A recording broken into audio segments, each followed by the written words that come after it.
Okay. Oh, excuse me. I've got allergies. It's not cocaine. And trust me, I don't do cocaine. It's not Snarzar either. It's Snottle. Pardon me. I'll edit that out. This is already a bunch of shit. It's very, very valuable.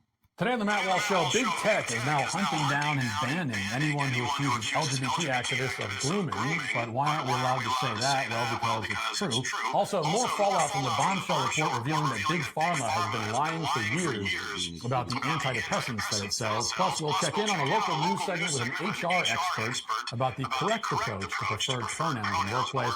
And Democrats in the House passed the Right to Contraception Act, codifying our alleged God-given... A little while ago, Eric Roman, who's a public school employee in Mount Pleasant, Michigan, attended a school board meeting where he rose to the microphone, donning his Black Lives Matter t-shirt, introduced himself as both LGBT and fully vaccinated, and then proceeded to speak out against parents who oppose the LGBT indoctrination of their children. He mocked and belittled them. He made fun of all of their concerns, and he was quite proud of himself, too. Very proud of what he was saying, and thought that he was giving quite a rising speech. As you can tell, let's take a look. I'm a resident county taxpayer, vaccinated and functioning, graduate of this high school, class of 1999, proud member of the LGBTQIA community, and an employee of Mount Pleasant Public Schools. Thank you. I really cannot speak any more eloquently than the people who have spoken before me tonight, but what I can say is that for the last 5 years, I have had the profound privilege of working with your students. With your students. With your students. And I can tell you this, they are hungry for knowledge. They are so hungry for knowledge that despite your words, your wishes, your values, they will learn on their own. So many of your children are hurting, questioning, struggling in this world that we have created. They are simultaneously being taught to celebrate and to hate who they are. I can't deny that. Every day. Ultimately, they will become who they will become with or without us. Give them the chance, the grace, and the support to embrace their own learning. They're going to do it anyway, no matter what you say or do. Kids are hungry for knowledge, he says. And he's right. Kids are hungry for knowledge. They are. But LGBT indoctrination is not knowledge. Gender fluidity is not knowledge. Guys like him do not impart knowledge any more than a Scientology center imparts knowledge. Kids are hungry for knowledge indeed, and they leave our school system still starving for it. But according to a report in the National File, it seems Eric Roman was hungry himself for something else. The report says a Michigan public school employee who staunchly advocated for LGBT curricula to his district school board has been arrested as part of a police sting operation targeting local pedophiles. 41-year-old Eric Roman, an employee of Mount Pleasant, Michigan's public school system, was arrested as part of an Isabella County Sheriff's Office sting operation that also saw 2 more alleged child predators put behind bars. According to local reports, Isabella County law enforcement was assisted in the sting by agents from the FBI and Michigan State Police, among others. Along with 2 other men, Eric Roman, 42, of Mount Pleasant, was arrested in an undisclosed location.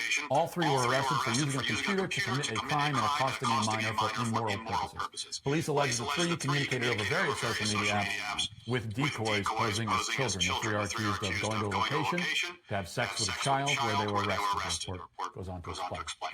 So this man, you just heard there in that clip, doesn't like it when public school employees are called groomers, and in his case, maybe he has a point. He's not a groomer. He's already moved well beyond the grooming stage. Meanwhile, another viral video shows a second-grade teacher bragging about her class coming out as gender fluid. And if that statement seems confusing, yes, I mean what I said. Her entire class of second graders came out all at once, she says. Watch. So it took a couple days for me to make this TikTok without crying, because that's what I do. Please ignore the dog bone crunching behind me. Anyhow, one of my students felt safe enough to share his pronouns with me. Now, hold on. You see the way that she moves her face and moves her eyes every time she has something to say? And it's all breaking apart. It's coming from her left-brainedness, which is easily programmable. You know, a lot of this stuff is real fucked up. It's pathological mind control, abuse, and it's the cycle of abuse keep going on. No, I do not think her fucking class is gender fluid. There's no fucking way. This is her effect and her inability to recognize her own effect and playing this battle out. Because fucking second graders are not at all in the mindset of sex and identity with sex. We've all been second graders. You're worried about doing other shit that has nothing to do with that. I digress. And when he did so, once the class knew that I knew, they all switched pronouns. They're second graders. Like, I'm torn between being really happy to be a safe space and just absolutely furious that an entire group of second graders has to keep this secret from not safe people. Why are kids feeling unsafe? And furthermore, why does everyone talk about how are the kids going to understand? The kids can understand it. It's easy for them. It's the adults who have all of the issues and hang-ups and bullshit. Kids are fine. Keep it a secret from unsafe people, she says. And the unsafe people, of course, being the children's parents. Now, in a sane country, just that video alone, and we've seen so many like it, but just that one would be a major scandal, a big story. I mean, think about... For you to identify so much with your ego, to be in that realm, and it's just your ego. People who have tried to evolve their spirituality, their totality of being, have done things like try to get rid of their ego, all kinds of things. Because it is such a low, superficial part of the self. It really is. Now, it adapts and changes to whatever is needed. But in all things, in progress, if you don't put the boot on the ego, it runs fucking rampant on everything.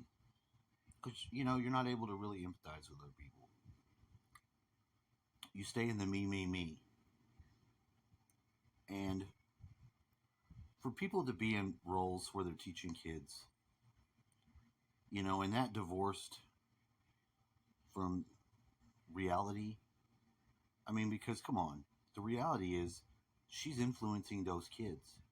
You can see that she's probably a bitch, you know, just in her mannerisms and stuff.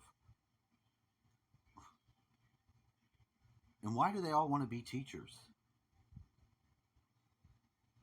It's such a small amount of the population, but they all seem to want to be teachers and work in the government, which, you know, teaching is a wing of the government. It's funded by it.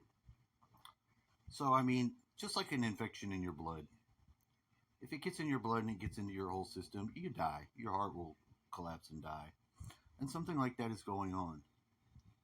Whatever problem that they have, the kids, I don't think they had a problem. I don't think so. You might get one kid every once in a while that has that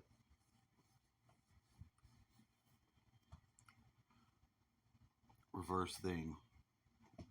But if society is doing it, if it's promoting it for an agenda and it's not organic, it is not right. If it's organic, who gives a shit? I don't care what people do. Nobody's hating or making their space unsafe. No one's threatening them. If it anything, the people who are trying to have their traditional values are being threatened every day. Well, what she's just told us, she says that her entire class of second graders switched pronouns, meaning that they came out as trans or non-binary or gender fluid or whatever other nonsense. The whole class. Even if gender theory made sense, which it doesn't, but if it did, does it predict or account for classrooms of young children being LGBT? No, nothing accounts for this except for the truth, which is that kids are being groomed and recruited on a massive scale. And that assisting in this effort is a social contagion effect so potent that it can spread through whole classrooms and schools and generations at lightning speed.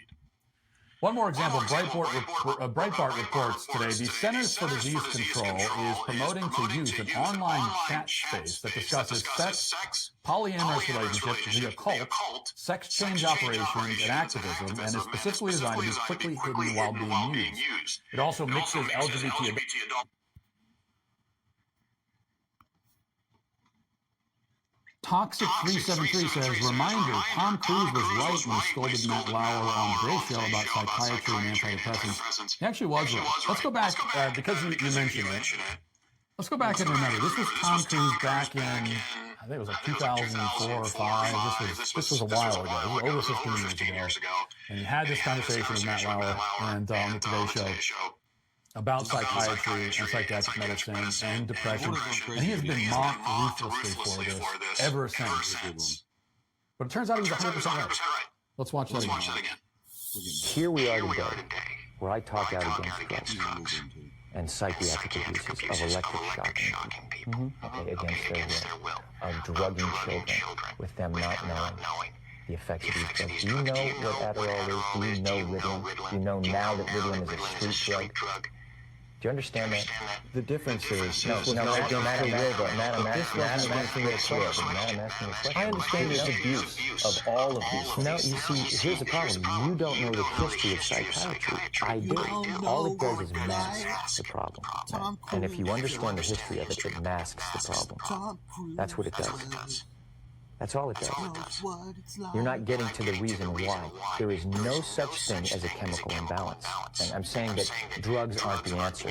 That these drugs are very dangerous. They're mind-altering, antipsychotic drugs. And there are ways of doing it without that so that we don't end up in a brave new world. Yes, there are abuses. And yes, maybe they've gone too far in certain areas. Maybe there are too mmany kids on Ritalin. Maybe electric shock kids on Ritalin. I'm just saying.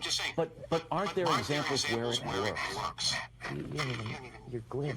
You don't even know what Ritalin is. If you start talking about chemical imbalance, you have to evaluate and read the research papers on how they came up with these theories. Okay? That's what I've done. Then you go and you say, where's the medical test? Where's the blood test that says how much Ritalin you're supposed to get? It's very impressive to listen to you because clearly you've done the homework and you know the subject. And you should. And you should do that also because just knowing people who are on Ritalin isn't enough. That, he couldn't be more right about everything that he said. How about them out? And what he said.